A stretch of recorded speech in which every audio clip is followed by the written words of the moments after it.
Buenas, ¿qué tal mis amigos? Bienvenidos una vez más a su canal Utrecht Sport. Gracias por estar allí acompañándonos. Termina la jornada 7 para Venezuela con una dolorosa derrota en la altura de Bolivia, en este caso en el Estadio El Alto de Acevida Lagos Ready de Bolivia. Venezuela cae 4-0 ante la selección de Bolivia. Un resultado de verdad, más allá de la derrota, las formas como se da el resultado. Venezuela venía de una gran eliminatoria, encadenando triunfo ante la selección de Paraguay, Chile, empatando entre Ecuador y Brasil de visitante, y venía con una gran expectativa de hacer un gran partido en, en esta fecha eliminatoria ante la selección de Bolivia, que venía de última y mostrando un juego muy bajo, muy pobre.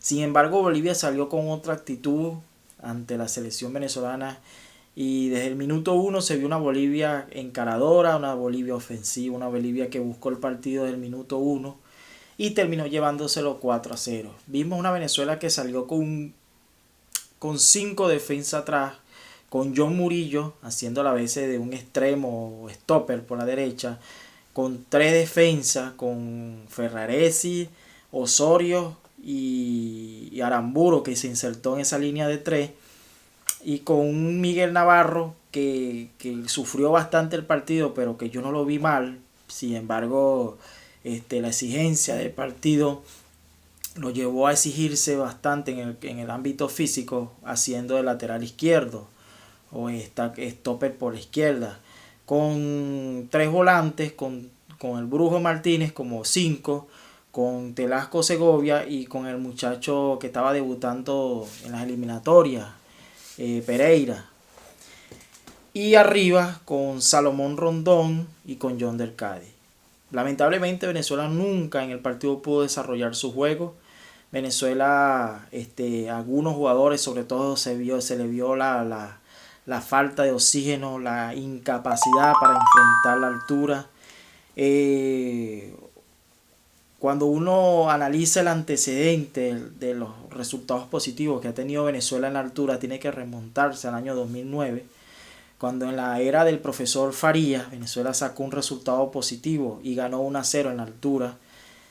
Esa vez Farías llevó al equipo a una preparación de 40 días en la altura de Mucuchí, del estado Mérida. Convocó a jugadores del torneo local y hizo módulos de preparación en esa altura. ¿Qué hizo el profesor Faría? Adaptó al cuerpo, a la biomecánica, lo que aconseja la medicina, a esa exigencia de la altura durante 40 días, con cámara hiperbárica y otros implementos y herramientas. Y sumó a jugadores del exterior, como Luis Manuel Seija, que en ese entonces hacía vida en el Santa Fe de Colombia y jugaba en la altura de Bogotá. Lo sumó para que se insertara en ese planteamiento y en esa planificación. Y el resultado fue positivo. La selección del profesor Faría le ganó a Bolivia 1-0. En el año 2013 el profesor volvió a realizar el mismo planteamiento y empató a 1. Fue un partido que Venezuela tuvo ganando hasta el minuto 85, cuando Bolivia lo empató 1-1. Entonces sí ha habido resultados positivos de cómo prepararse ante la altura. Lamentablemente este no fue el caso. El profesor Bocha decidió hacer otro tipo de planteamiento y lastimosamente para la selección el resultado no incidió. Por allí escuché algún comentario de algún analista diciendo que esa preparación era imposible hacerla en Venezuela, de convocar a los jugadores de la selección nacional, ya que se le iba a impedir que estos estuvieran con sus equipos, y estos equipos necesitan lograr un cupo a torneos internacionales y por ende necesitan a esos jugadores. Entonces yo digo, primero, ¿para qué la selección cuenta con jugadores del torneo local? Necesita la selección contar con esos jugadores del torneo local, sobre todo los mejores, los que están en mejor forma. Segundo, para mi entender, el jugador del fútbol local necesita llegar a la selección, que sean convocados a la selección nacional, porque eso va a permitir que si ese jugador logra obtener un gran resultado en la selección nacional, automáticamente ese jugador se revaloriza y puede ser vendido a un equipo del fútbol exterior, ya sea de Perú, de Colombia, de Ecuador, de Argentina o algún equipo europeo que se interese. Entonces necesita más bien que ese jugador sea visto, la vitrina de la selección Vinotinto le sirva para catapultar su carrera. Porque Venezuela no solamente necesita jugadores de que están en el fútbol exterior, porque si hay una emergencia, una lesión, entonces hay que echar mano de una u otra manera del fútbol nacional. Ahora, que el fútbol nacional hay que potenciarlo, porque necesita potenciar las bases, las categorías menores, que sea un fútbol más competitivo para que su equipo compita en Copa Libertadores, es cierto. Y eso es otro planteamiento, pero necesariamente hay que convocar a jugadores del fútbol nacional.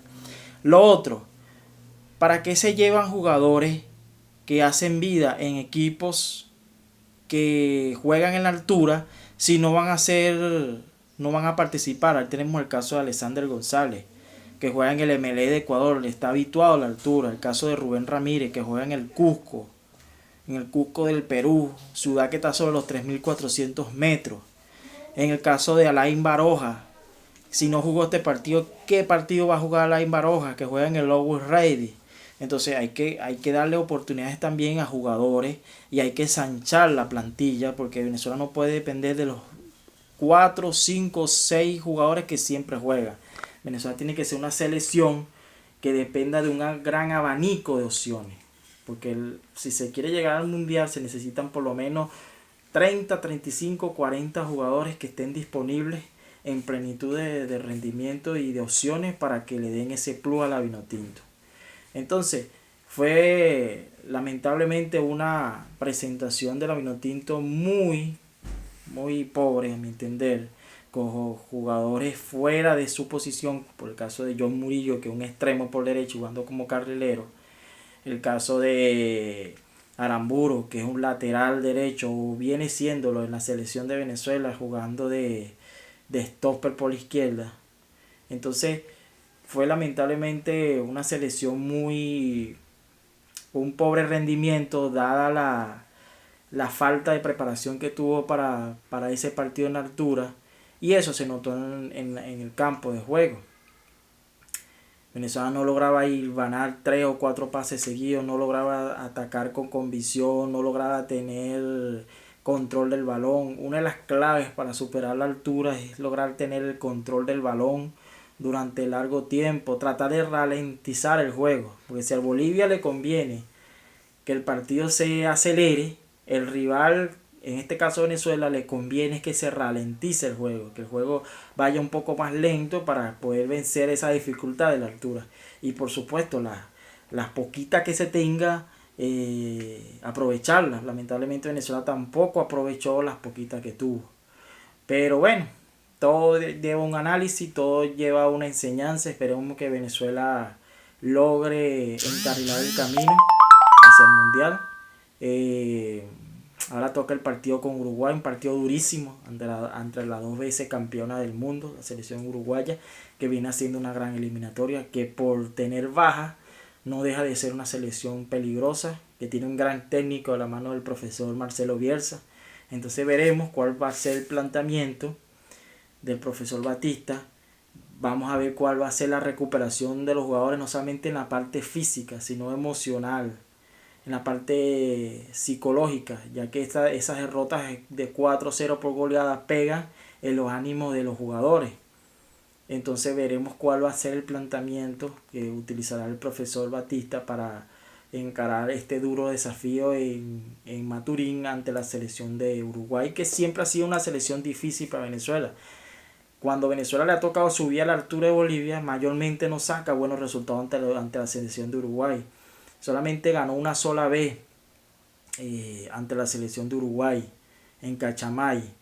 Ganó 1-0 con gol de Rondón. Las otras veces o ha empatado o ha perdido ante la selección de Uruguay.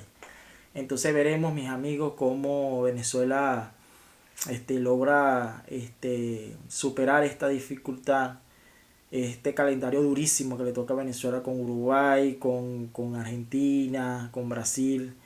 Y esperemos que los planteamientos y las fórmulas mejoren.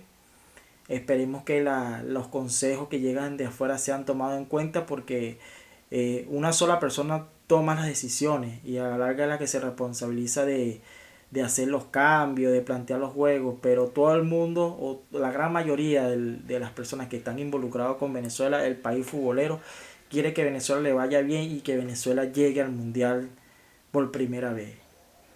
Bueno, mis amigos, gracias por estar allí al otro lado de la pantalla. Cuídense mucho, Dios los bendiga y gracias por acompañarnos.